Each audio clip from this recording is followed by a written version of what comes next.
नमस्कार, मैं अतुल चतुर्वेदी बोल रहा हूँ। द विजडम वीव के अगले एपिसोड में आपका एक बार फिर से स्वागत है। आइए फिर से एक बार चलते हैं इलाहाबाद विश्वविद्यालय प्रयागराज से जुड़ी कुछ यादों के पिटारे खोलने, उन गलियों में जहाँ पर पहुँच के आपको कितना भी आज का टेंशन हो, आपकी व्यस्तता हो, लेकिन इन यादों को याद करके आपका भी मन वैसे ही प्रसन्न हो जाएगा जैसे इन्हें शेयर करके मेरा भी मन अच्छा होता है। आज के इस एपिसोड में मैं आपको बताने वाला हूँ इलाहाबाद विश्वविद्यालय के एक पूरा छात्र रहे ऐसे व्यक्ति का जो मुख्यमंत्री बने, उनका बड़ा मज़ेदार चाट खाने का किस्सा।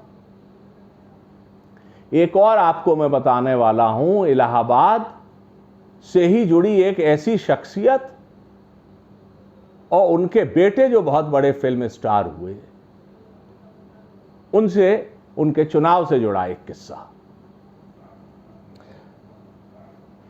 पहला किस्सा इस किस्म से है कि दिल्ली में इलाहाबाद यूनिवर्सिटी एलुमनी एसोसिएशन की मीटिंग होती थी। उस समय, जिस समय का मैं किस्सा बता रहा हूँ, 2003, 4, 5 कभी की बात है। मदन लाल खुराना जी जो इलाहाबाद विश्वविद्यालय के छात्र रहे, उनका इलाहाबाद के लोगों से बहुत प्रेम था।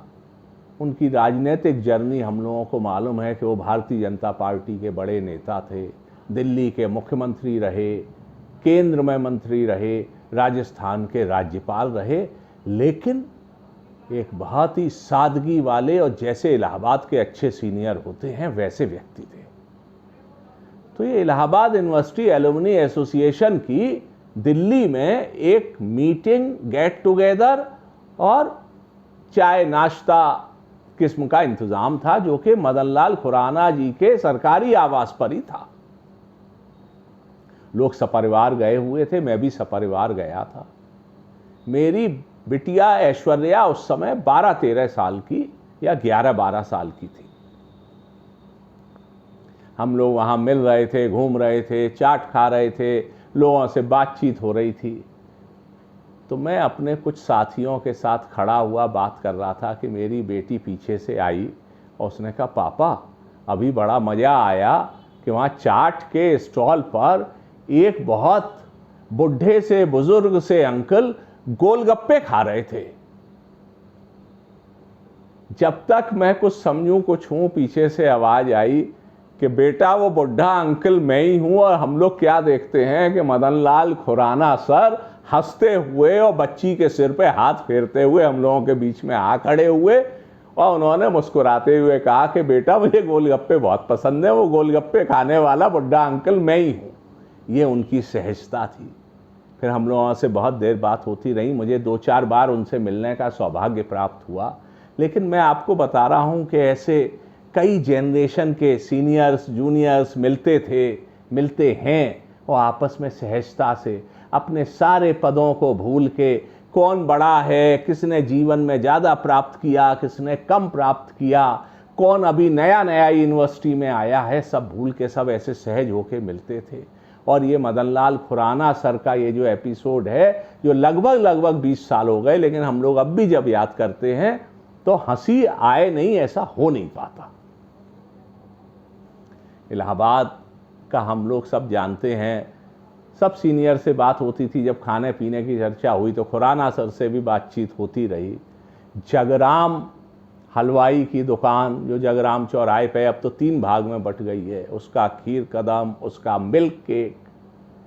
लेकिन बहुत से लोग ऐसे थे जिनकी फेवरेट दुकान नेतराम की थी। नेतराम की कचौड़ी मैं पहले भी जिक्र कर चुका हूँ कि मेरे बैचमेट सुनील गोयल जो अब इस दुनिया में नहीं है, वो अपनी बर्थडे की पार्टी नेतराम की कचौड़ी, समोसे आदि की और जलेबी की नेतराम की दुकान पे जाकर ही हम लोगों को देते थे। हरी के समोसे बहुत प्रसिद्ध, जलेबी प्रसिद्ध, दही जलेबी के इलाहाबाद के क्या कहने हैं। एक जो मैंने आपसे जिक्र किया, दूसरा किस्सा 1984 की बात है। लोकसभा के चुनाव चल रहे थे, अमिताभ बच्चन कैंडिडेट बन के थे और अमिताभ बच्चन का एक क्रेज़ था। इलाहाबाद का इलेक्शन वीआईपी इलेक्शन हो गया था और बिल्कुल एक कहना चाहिए कि अलग किस्म का हंगामा, अलग किस्म का जोश, उल्लास और बहुत पॉलिटिकल और बड़ी बड़ी हस्तियों का आना, ऐसा वो इलेक्शन था। हम लोग एक दिन तो, हम लोगों के मित्र थे, इलाहाबाद यूनिवर्सिटी में महासचिव भी रहे, दुर्भाग्य से अब इस दुनिया में नहीं हैं, श्री स्वयं प्रकाश गोस्वामी जी। वो हम लोगों को ले गए। हम लोग अमिताभ बच्चन जी से, मैं, मेरे छोटे भाई अभिनव, हमारे हॉस्टल के साथी और मेरे मित्र जो अब प्रोफेसर हैं देहरादून में, उत्तराखंड में इतिहास के प्रोफेसर प्रमोद पंत, धीरेन्द्र पांडे, हम सब लोग वहाँ जाके अमिताभ बच्चन जी से और मेरी मौसी के लड़के विवेक, जिन्हें हम लोग वेकी कहते हैं, अमिताभ बच्चन जी से मिले, उनसे बातचीत हुई चुनाव के विषय में, उनसे जो हम लोग एज ए स्टूडेंट सलाह दे सकते थे। और उन्होंने, अमिताभ बच्चन ने, इतने बड़े स्टार, और हम लोग तो तब छात्र ही थे, लेकिन इसके बावजूद हम लोगों की बातें सुनी। एक दिन हम लोग इलाहाबाद में ही हॉस्टल के सर गंगानाथ छात्रावास के लोगों ने एक बस रोकी और उस बस में बैठ के हम सब लोग अमिताभ बच्चन जी के इलेक्शन में उनके ऑफिस तक गए। उस ज़माने में इतने कड़े चुनाव आयोग के नियम कायदे नहीं थे, तो जो पब्लिक सर्विस कमीशन के उत्तर प्रदेश के मेंबर जगदीश राजन जी थे, जो कि अमिताभ बच्चन जी से रिलेटेड भी थे, उनके घर पर ही ऑफिस था, वहाँ गए। एक किस्सा ये हुआ, और हाँ, उसी मीटिंग में मेरी मौसी के लड़के विवेक ने, वेकी ने अमिताभ बच्चन जी को ये सुझाव दिया कि सर, अगर आप चुनाव में अपने चुनाव चिन्ह पंजे के निशान की बिंदियां लेडीज़ में बंटवाएं तो बहुत पॉपुलर होंगी। ये आज का ज़माना नहीं था जब ये सब चीज़ें पॉपुलर हो चुकी हैं। और अमिताभ बच्चन जी ने उस सुझाव का बड़ा स्वागत किया। एक और दिन मैं वहाँ पहुँचा, भीड़ बहुत होती थी और वहाँ एक सर्टेन एरिया के अंदर जाना अनेकों सुरक्षा के कारण और वीआईपी गैदरिंग के कारण स्टूडेंट्स का संभव नहीं था। लेकिन मैं पहुँचा तो मैंने क्या देखा कि प्रसिद्ध कवि मधुशाला, जिनकी शायद ही कोई ऐसा होगा जिसकी साहित्य में रुचि हो और उसने मधुशाला पढ़ी या सुनी ना हो, उसको लिखने वाले हरवंश राय बच्चन जी, जिनके पुत्र अमिताभ और अजिताभ बच्चन हुए, हरवंश राय बच्चन वहाँ मुझे दिखे। तो मेरा मन हुआ कि किसी तरीके से हरवंश राय बच्चन जी से मुलाकात हो जाए, लेकिन वो संभव ही नहीं लग रहा था। तब तक क्या हुआ कि मेरे पिताजी के बहुत अच्छे परिचित मनोहर चतुर्वेदी जी, आईपीएस, जिन्हें हम लोग मनोहर चचा कहते थे, वो आए। मनोहर चचा हरवंश राय बच्चन जी साथ के पढ़े हुए थे और बहुत अच्छे दोस्त थे। तो उन्होंने मुझे देखा तो बोले, आओ अंदर चलो, और मैं उनके साथ गया और फिर वहाँ बरामदे में बैठ के हरवंश राय बच्चन जी से कम 1 घंटे बातचीत हुई। बातचीत तो मनोहर चचा और हरवंश राय बच्चन जी की ज़्यादा हो रही थी, लेकिन मैं भी बीच बीच में शामिल हो जाता था। हरवंश राय बच्चन जी ने हम लोगों को चाय पिलाई। उन्होंने बरेली के किस्से आपस में मनोहर चचा से डिस्कस किए, चुनाव की राजनीति और रणनीति के विषय में, और हरवंश राय बच्चन जी ने इलाहाबाद से जुड़े अपनी कई यादें साझा की। और मैं यही सोच रहा था कि इतनी बड़ी हस्ती के साथ मैं बैठा हुआ हूँ।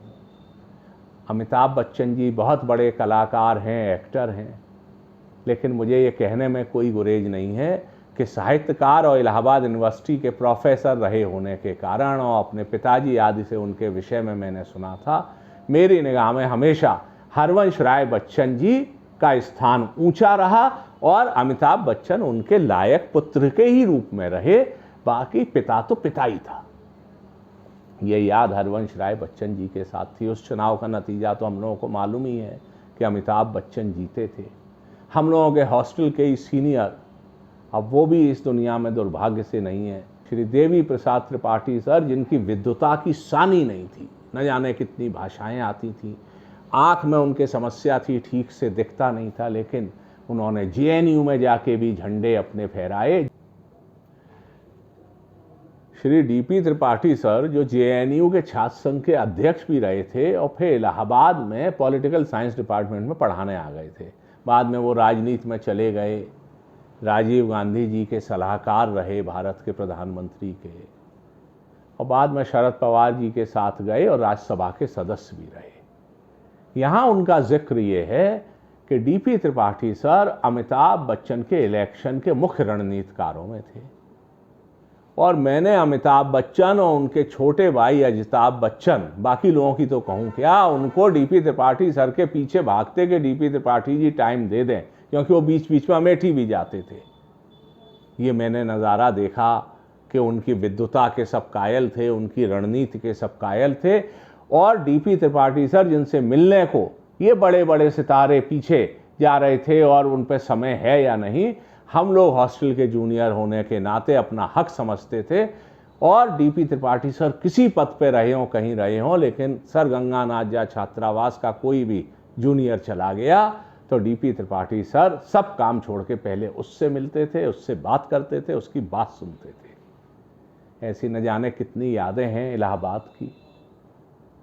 आपसे फिर कहूँगा कि चैनल अच्छा लग रहा है तो इसको सब्सक्राइब करिए, शेयर करिए, लाइक करिए, क्योंकि तभी मुझे भी मालूम पड़ेगा कि आप इसमें रुचि ले रहे हैं। आपके सुझावों का स्वागत है, आपके कमेंट मुझे अच्छे लगेंगे। आज के इस एपिसोड में इतना ही। आगे फिर जल्दी मुलाकात होगी कुछ नई यादों के साथ, कुछ नई बातों के साथ। तब तक के लिए मुझे आज्ञा दीजिए। आपका दिन शुभ हो। धन्यवाद। नमस्कार।